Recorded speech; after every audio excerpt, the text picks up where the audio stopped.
உங்களுடைய working hours முடிஞ்சதுக்கு அப்புறமும் உங்க மேனேஜர் கிட்ட இருந்து காலோ மெசேஜோ வருதா? அப்ப நீங்க தெரிஞ்சுக்க வேண்டிய விஷயம் என்ன அப்படின்னா, இப்ப சமீபமா கேரளால தி ரைட் டு டிஸ்கனெக்ட் அப்படின்னு ஒரு பில் பாஸ் பண்ணியிருக்காங்க.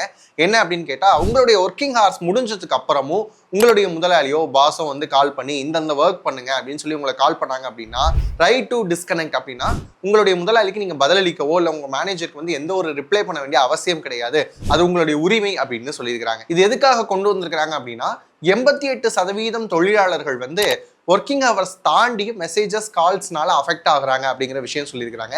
இதுல கொடுமையான விஷயம் என்னன்னா, சிக் லீவ் அப்பவும் கூட மெசேஜ் பண்றாங்க, கால் பண்றாங்க அப்படிங்கிற மாதிரியான தரவுகள் வந்து பதிவாயிருக்கு. அதனால கேரளா கவர்மெண்ட் ஒரு இனிஷியேட்டிவா என்ன பண்ணியிருக்காங்க அப்படின்னு கேட்டீங்கன்னா, ரைட் டு டிஸ்கனெக்ட் அப்படிங்கிற இந்த பில் வந்து கொண்டு வந்திருக்காங்க. இது ரொம்ப புதுசான விஷயம்லாம் கிடையாது. முத பிரான்ஸ்ல வந்தது. அதுக்கப்புறம் பிற நாடுகளும் இந்த மாதிரியான விஷயங்களை கடைபிடிக்க ஆரம்பிச்சாங்க. இந்தியாவில் இப்போ வந்து கேரளா வந்து இதை இனிஷியேட்டிவ் பண்ணியிருக்கிறாங்க.